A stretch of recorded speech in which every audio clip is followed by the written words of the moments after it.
All right, as a former grief counselor who worked with many couples who were going through a divorce or had just come out of a divorce and was trying to recover and get back on their feet, I have to tell you the truth that today, the style of relationships we're seeing today, love is not enough. So let me explain the difference between mama and papa's relationship and why they can cuss each other out and do whatever and then still come back together and make the relationship work versus today.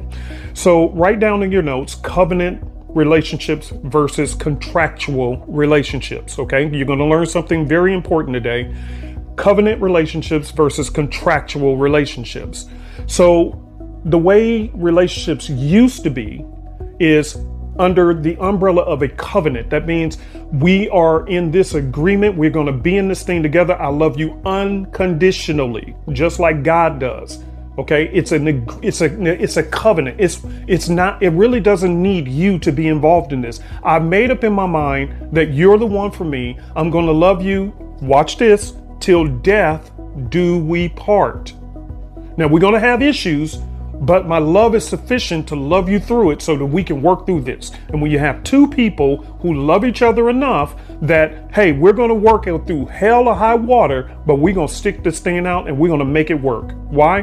Because I love you and I have your best interest in mind. So I'm not saying I love you, but I'm doing dirty deeds to hurt you behind the curtain. Why? Because you have my best interest in mind. I have your best interest in mind, and we're going to work this thing out until either one of us hit the grave.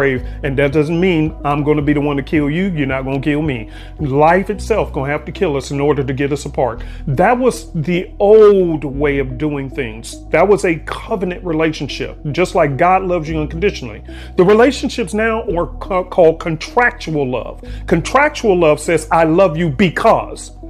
I love you because. I love you because. And the problem with that is the moment you don't do that cause business no more, the person can easily fall out of love with you and move on to the next person who fulfills that part of the contract of what they consider love. It's not a long-term thing. It's very conditional. It has conditions to it. Kind of like when you lease your apartment or lease a car. Yes, you can hang on to that car as long as you fulfill your end of what? The bargain. The moment you don't fulfill your end, or if you have an off day or whatever, now they're going to repossess their heart from you. That is the modern way. And unfortunately, this is why we have so many divorces. So if you want a long-lasting, loving relationship, stop having a contractual relationship and have a covenant relationship.